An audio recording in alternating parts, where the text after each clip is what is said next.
nenhuma. Mas no decorrer do dia, né, a gente sempre procura alguma coisinha para Deus dar uma direção. Deus está filmando através do louvor, né? E hoje nós vamos estar meditando de Joel 2, versículo 28. Livro de Joel, capítulo 2, versículo 28. Glória a Deus, aleluia. Glória. Santo o nome do Senhor Jesus. Glória a Deus, aleluia. Aleluia, glórias a Deus. Glória a Deus, aleluia. Livro de Joel, capítulo 2, versículo 28.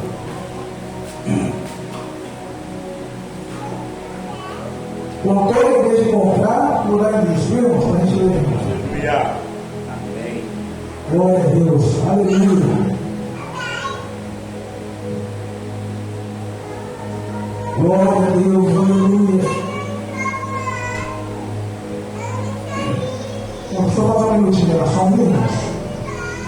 Senhor, meu Deus, meu Pai, Deus, toma, meu Pai, a minha vida nessa noite, meu Pai, diante da tua presença. Oh Deus, sabendo eu, meu Pai, que eu não sou digno, meu Pai, mas a tua graça foi atrás e me alcançou, e me guardou, me selou, meu Pai, com uma promessa. Oh Deus, mas nessa noite, meu Pai, não vem ser eu aqui transformado, mas vem ser sim, meu Pai, adorar e glorificar somente a tua presença. Toma, meu Deus, o cenário de hoje, meu Pai, em tuas mãos, que só venhamos falar, meu Pai, aquilo que prova, aleluia, meu Pai, que prove, meu Pai, o coração do Senhor, meu Pai, que está o coração do Senhor, meu Pai, para as nossas vidas. Oh Deus, eu sei que de mim não posso oferecer nada, não posso fazer nada. Peço, então, ajuda, meu Pai, ó Deus, e auxílio, meu Pai, a pessoa do teu Espírito Santo, que venha tomar, meu Pai, a minha boca, meu Pai, na noite de hoje. Como Jeremias certa-feira falava, ainda que eu não sei falar, meu Pai, mas tenha misericórdia de mim, Senhor. Coloque, meu Pai, as tuas palavras nos meus lábios, que não o Senhor vai se tornar em nada. Toma, meu Pai, essa noite em tuas mãos e venha fazer conforme, meu Pai, faz a vontade da tua presença, em nome de Jesus Cristo.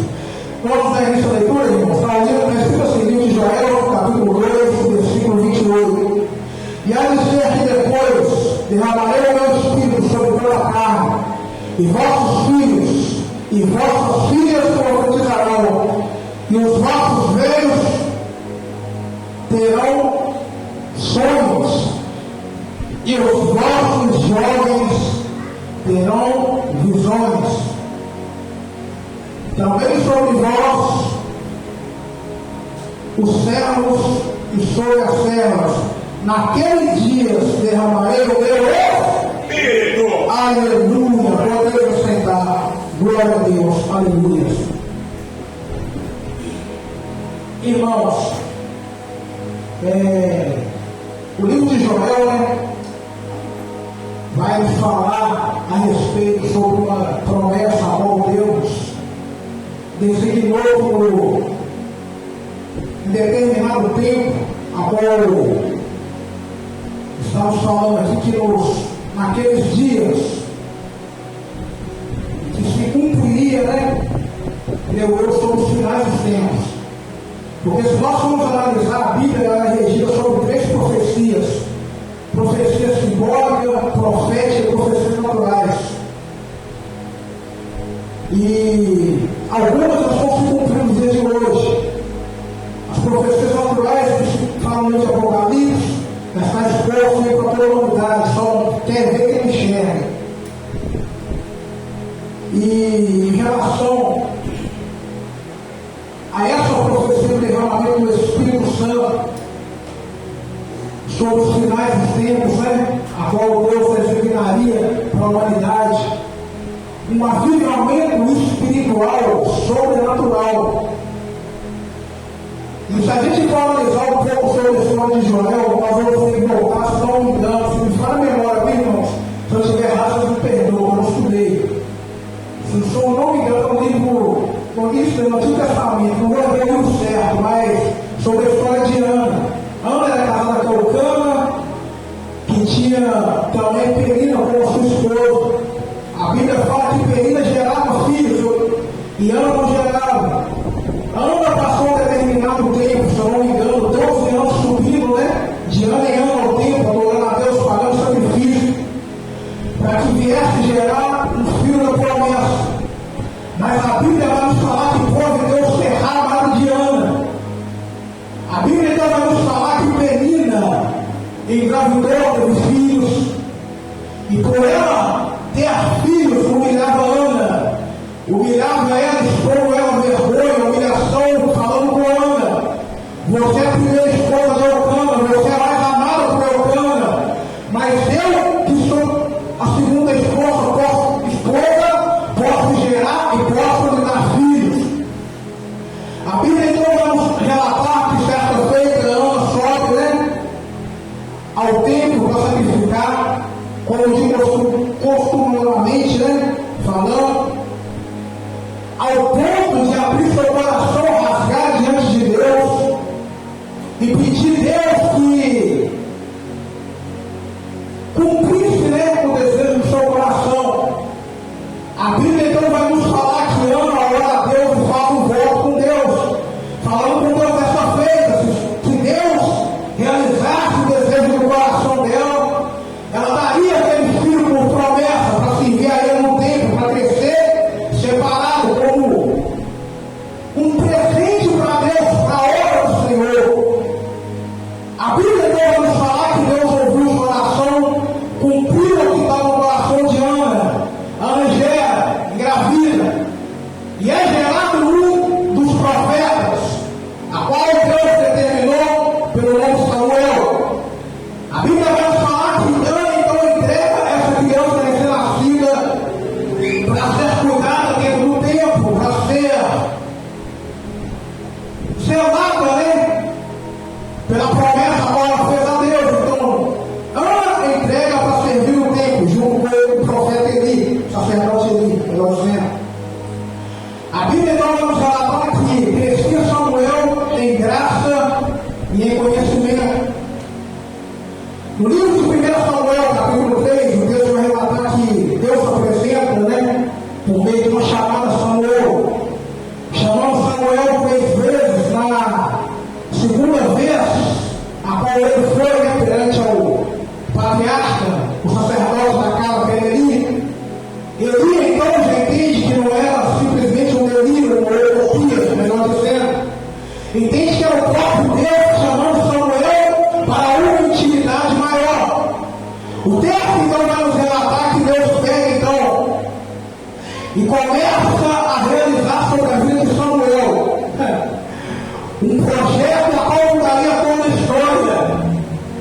Que na época quando eu estou falando, a antiga nação era regida no tempo dos juízes. Então Deus levanta Samuel para trocar a aderir a essa monarquia, da monarquia, melhor dizendo, que o povo não ia ser julgado mais por mão de outro, mas sim pela própria mão do Senhor. O texto não vai nos relatar, irmãos, que a chamada de Samuel, ele apresenta para Samuel na idade de 14 anos e começa então a operar e realizar aquilo a qual já estava determinado por Deus sobre a vida de Samuel. Se nós formos analisar no fundo da chamada, Samuel foi chamado num tempo onde o sacerdote estava em crise. Eli era pai de Ofni e Finéias. Eli era sacerdote ao mesmo tempo, aonde Ana levava o sacrifício com Eucana.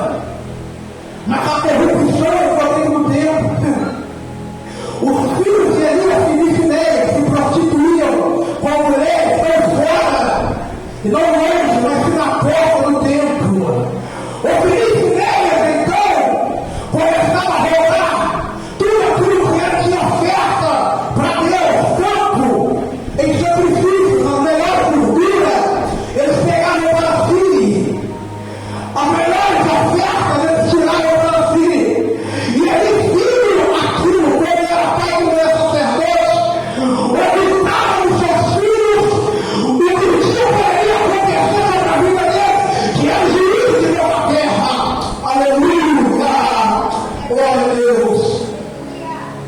A Bíblia não vai nos falar que Deus se apresenta, mas ele é um sacerdote, eu tenho discernimento de ouvir como Deus falava. Aleluia! Não tem a sensibilidade de ouvir a voz de Deus, tem na casa, tem no seu lado. Então Deus vem e levanta, no meio da madrugada e se apresenta para uma criança, um pré-adolescente de 14 anos, e chama Samuel, e chama Samuel para uma conversa.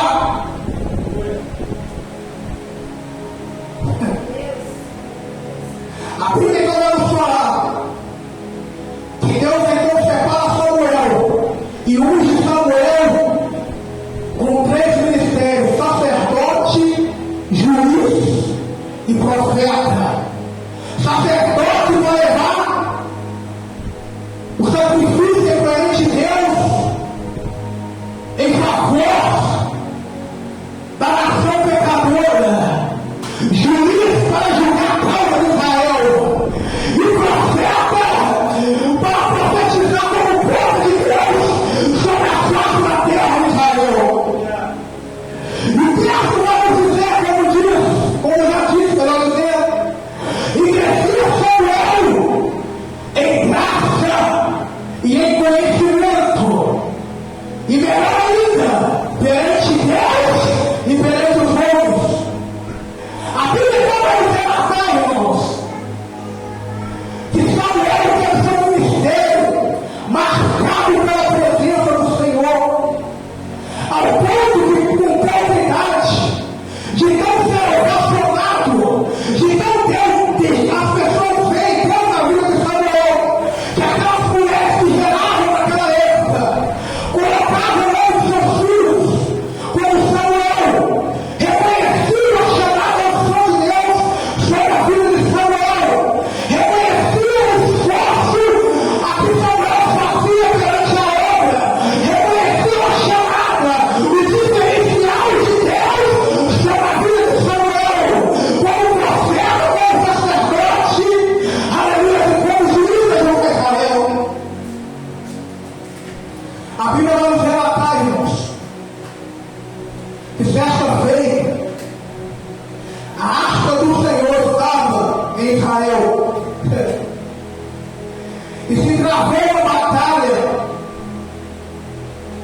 no meio do arraial, aonde os filisteus roubaram a arca da aliança, que simbolizava naquela época, a presença do Senhor. A Bíblia vai nos falar que essa arca foi roubada. E melhor dizendo, Eli não suportou o peso da notícia. Já estava obeso, assentado na cadeira, e já se encontrava quase ferro, se não me falha a memória. A Bíblia fala que ele vai para trás, não volta, a cadeira vira, ele quebra o pescoço fora. O peso desceu dentro do santuário. Ofni e Finéias teve a sua vida ceifada. A Bíblia vai falar que ele estabeleceu uma palavra naquele tempo e acabou. Foi-se a glória de Deus dentro de Israel.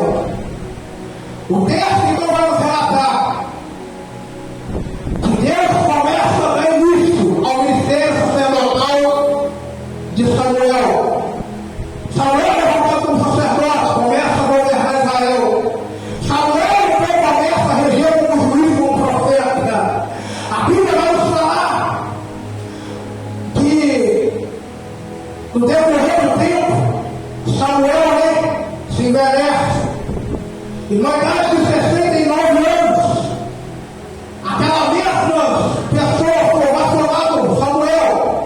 Pessoas que Samuel viu ser gerado no ventre, que Samuel viu crescer, daquelas mães, daqueles pais, que os mesmos ovacionaram Samuel e colocaram o nome de seus filhos como Samuel. Reconheceu o ministério de Deus sobre a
casa com ela, ama ela, dá filho a ela.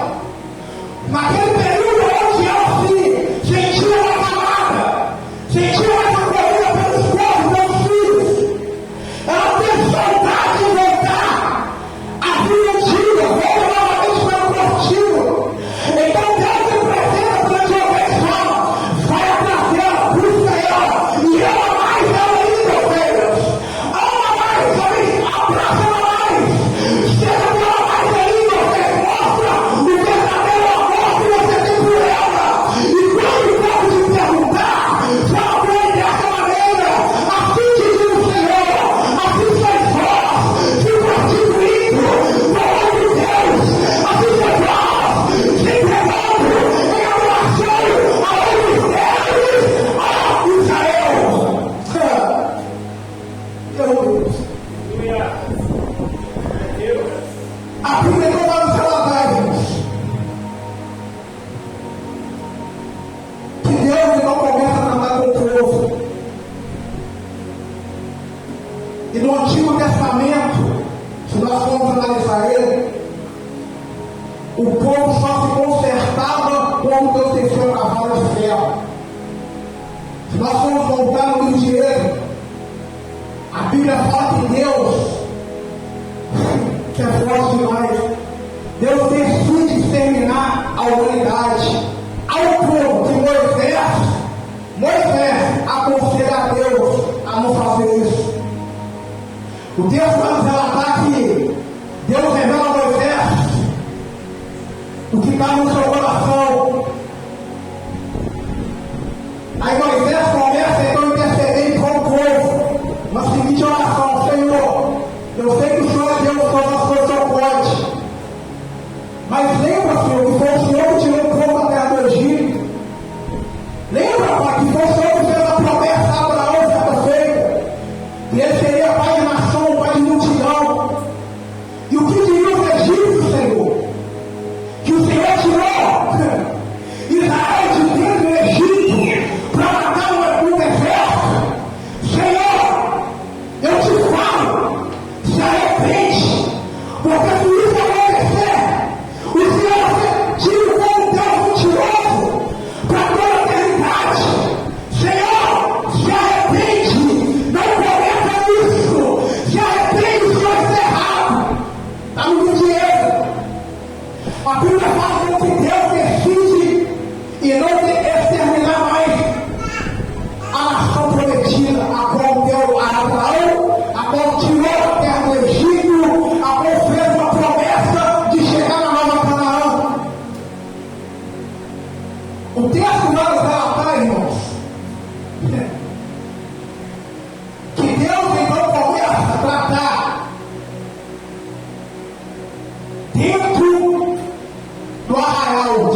A Bíblia então vai relatar, irmãos,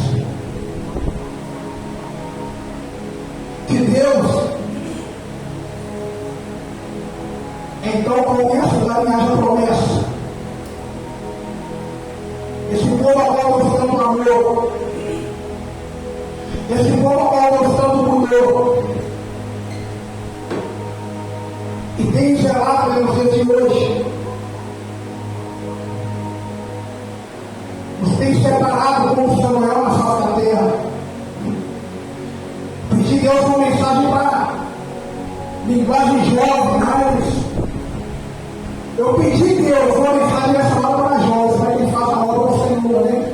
O jovem também recebe, eu também já estou na casa dos 31, recebe, pastorzão também, deixa eu quebrar, deixa Deus falar. A Bíblia então vai nos relatar que Deus levanta Samuel como sacerdote e profeta. A Bíblia vai nos relatar que Deus permite Joel e Abias, né, julgar Israel por determinado tempo. Mas o que me chama a atenção, irmãos, é sobre essa promessa consta no livro de Joel 2:28. E ela que serve depois derramarei o meu espírito sobre toda a carne. A Bíblia vai nos falar, irmão, que o Espírito do Senhor sobreveio do Antigo Testamento e ungiu cada um desses profetas, se separou com a obra de sua mão. Ao ponto, se nós formos analisar o livro de Juízes, Deus levanta Débora, Deus levanta Sansão, pessoas que foram sacudidas pela presença do Espírito Santo do Senhor. Levanta Samuel, unge ele, dá a ele autonomia, né? Dá sequência ao ministério sacerdotal, de juízo e de profeta. A Bíblia vai falar, irmãos, isso é tão sério. A Bíblia vai falar que certa feita Israel levou as outras nações e viram que aquelas nações tinham reis. E Deus é interrogado por esse povo, porque Israel não tinha ninguém para julgar eles como rei naquela época. Então Deus permite o povo, entenda, não foi Deus levantar Saul como rei naquela época. Ele foi levantado por uma vontade permissiva, mas Deus escolhe Davi por uma vontade absoluta, porque Davi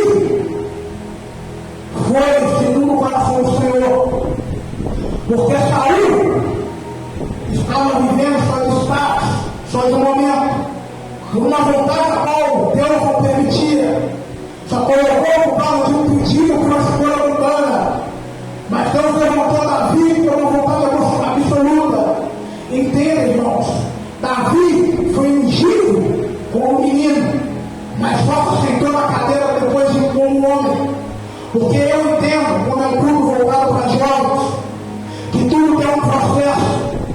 A nossa chamada pode ter sido feita ainda, como está no livro de Jeremias, antes de formar no ventre da tua mãe. Você ainda era uma substância informe, eu te escolhi, te ungi, te separei a profeta. Mas Deus só e só determina para a nossa vida dar uma posse daquela promessa quando nós já temos a maturidade suficiente e a responsabilidade suficiente para aderir aquilo que Deus tem na nossa vida. A Bíblia fala que Deus levanta Davi, unge Davi. E o que tinha sobre a vida de Davi, ele era um homem segundo o coração de Deus, ungido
E eles faziam uma defesa profética de que se pegasse algum morador dentro de Babilônia, até ele se prostrasse diante da imagem de Nabucodonosor, seria lançado dentro da cova dos leões.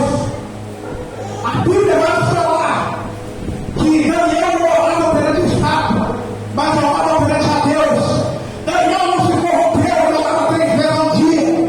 Certa feita passaram perante a casa onde Daniel morava e contemplaram Daniel orando. A Bíblia vai nos falar que eles foram perante ao rei Dário e comunicaram que ele tinha assinado um decreto que toda vez que fosse pegado orando aonde o Deus mostrar ele, seria lançado dentro da cova dos leões. A Bíblia vai nos falar que Daniel foi lançado na cova, mas os leões permaneceram em jejum e nada, aleluia, tomou para a vida de Daniel. Era um jovem cheio da presença, cheio da unção, cheio do Espírito Santo.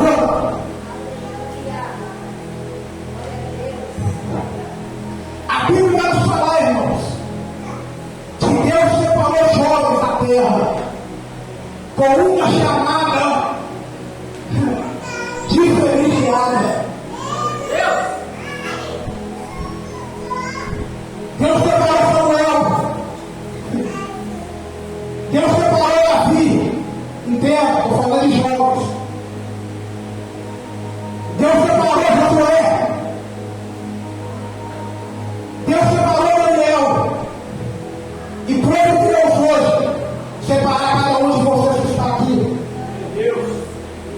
Vocês e eu, nós temos que entender o peso da responsabilidade que está sobre a nossa vida. Não é simplesmente eu, como um evangelista que seja, mas que eu digo como um homem qualquer que eu sou. Vim só por vir, pregar só por pregar, dirigir grupos só por dirigir, louvar só por louvar, estar no ambiente da igreja só por estar não. Nós temos que impactar essa geração. Com essa pessoa mostrando o livro de Joel, capítulo 2, versículo 28, que ele fez uma promessa, irmão, uma promessa que ele está de pé, que nos finais daqueles tempos, Deus derramaria o Espírito dele sobre toda a carne, que os nossos filhos, isso fala da geração, a promessa, ela foi a própria geração, que os nossos filhos profetizarão, que os velhos terão sonhos, que os jovens terão visões. Fala sobre a presença da promessa da manifestação do Espírito Santo de Deus sobre a vida daquele da qual o temem e o buscam. Mas para viver simplesmente uma chamada qualquer, mas para viver uma chamada marcada pela presença da pessoa do Espírito Santo de Deus sobre a face da terra. Glória a Deus. Você acha que é fácil, irmão? Eu estava ligado pensando entre mim e Deus. Depois de ter nada com a minha esposa. Se dirigir um grupo de jovens, a gente passa luta. Imagina que é dirigir de igreja. Que esse povo é rebelde. Povo fazer o quê? Povo sem postura, sem determinação nenhuma, sem pena, sem guerra, sem caminho de ir, sem caminho de vir, e sem caminho de vir, onde vai?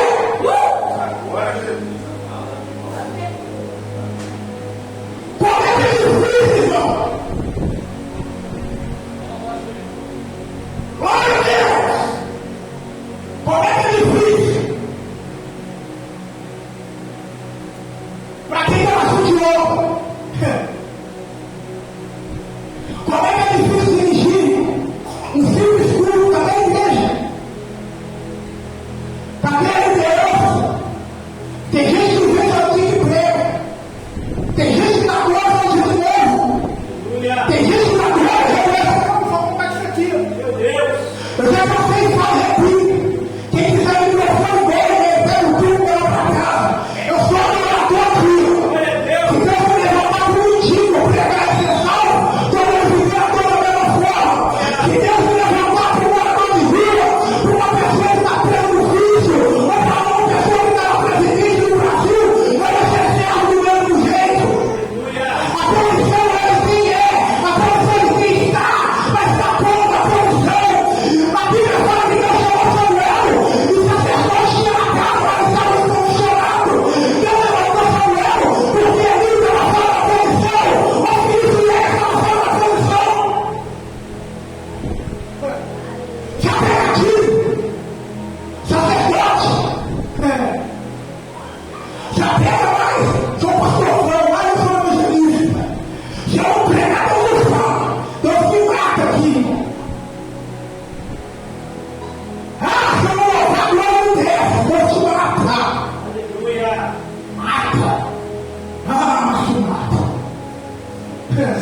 A Bíblia fala, irmãos,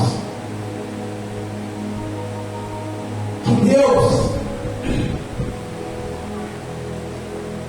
Ele abriu o chamado pela humanidade. Vinde a mim, todos aqueles que estão cansados, oprimidos e sobrecarregados, que eu vos aliviarei, pois o meu fardo é leve e meu jugo é suave. É a chamada da salvação. A salvação vem perante a graça, não por mérito. A graça vai atrás daqueles que dão trabalho. A graça vai atrás daqueles que vão para outros. Se eu for falar daqui uns 10 anos atrás, eu estava no meio de rodas escarnecedores, bebendo cerveja, fumando droga. Aleluia, glória a Deus, uma vida toda errônea diante de Deus. Vai atrás de ex-traficante, de ex-prostituta, vai atrás de ex-homicida. Deus não pega as estrelinhas, não. Deus vai atrás daquele que só deu trabalho para trabalho. É isso que são privilegiados, já nascemos no meio evangélico. Glória a Deus por isso. Mas a graça foi aberta para toda a humanidade. Mas quem está querendo usar isso, evangelista? Mas para usar, Deus escolheu, analisa algumas pessoas diferenciadas. Para usar, Deus levou Samuel. Para usar, Deus levou aleluia. Levantou Davi. Para usar, Deus levantou Daniel. Para usar, Deus levantou Moisés aqui.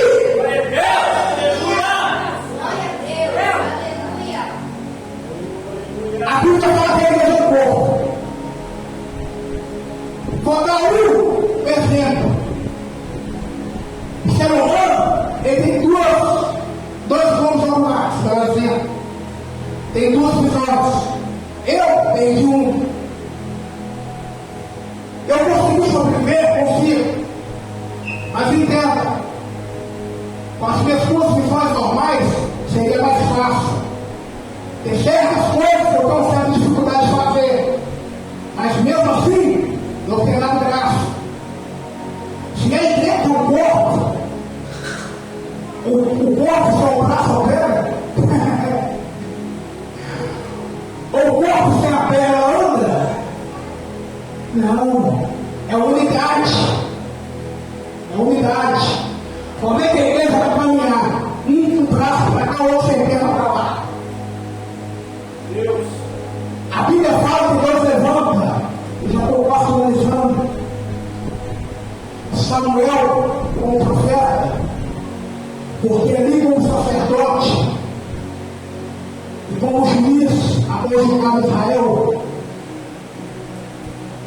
ele estava desprovisionado.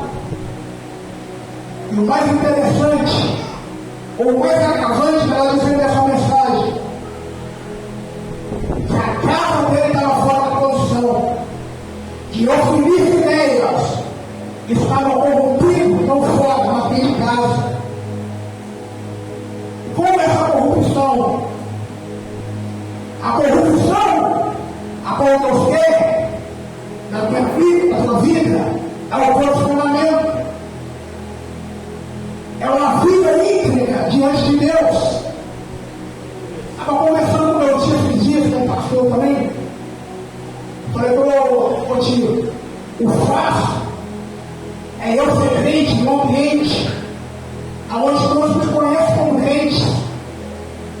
O fácil é eu ser crente dentro da igreja, dentro da minha família.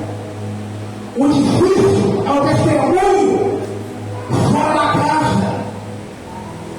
Porque o texto é bem explícito dizer que Ofni e Finéias, ele não se prostituía longe do templo, mas na porta do templo. Na porta do templo, não fora e não longe. O testemunho deles era que tinha uma linhagem sacerdotal, mas viviam uma vida de prostituição, ao ponto que Deus fez só a vida deles. A Bíblia vai falar que o sacrifício é um sacrifício a Deus. O texto vai falar que esse sacrifício sobe, mas a fumaça desse sacrifício chegou com cheiro estranho perante Deus. A Bíblia vai falar, é Bíblia, não é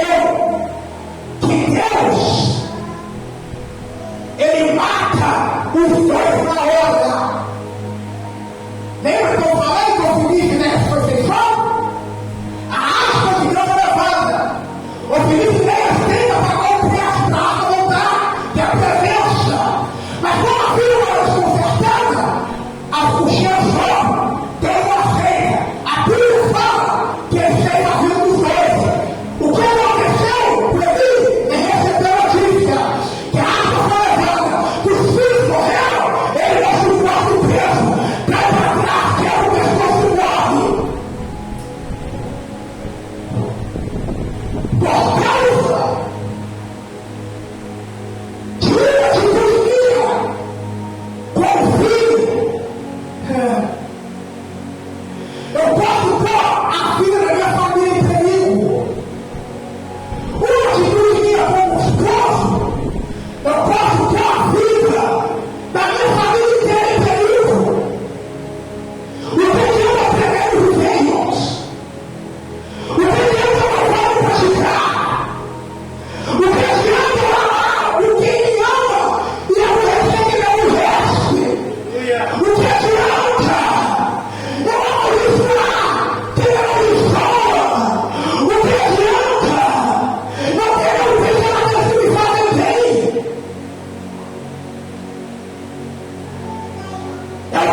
Eu duvido a gente aguentar fogo. Eu duvido a gente padecer da forma como nós necessitamos padecer cada dia. Mas entendo eu também que a minha foi uma simbologia ao Cristo falou. Porque se nós formos entender a palavra, a forma como Jesus vivia, a como Jesus viveu no seu ministério, isso é forte. Não começou fora de casa, começou com seus próprios irmãos, filho de Maria, que questionavam Maria porque era nascido Jesus, questionavam o ministério que Jesus tinha, falando que não era nada, ao ponto de se cumprir na cruz. O que muitos hoje não entendem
era da vida do profeta Joel.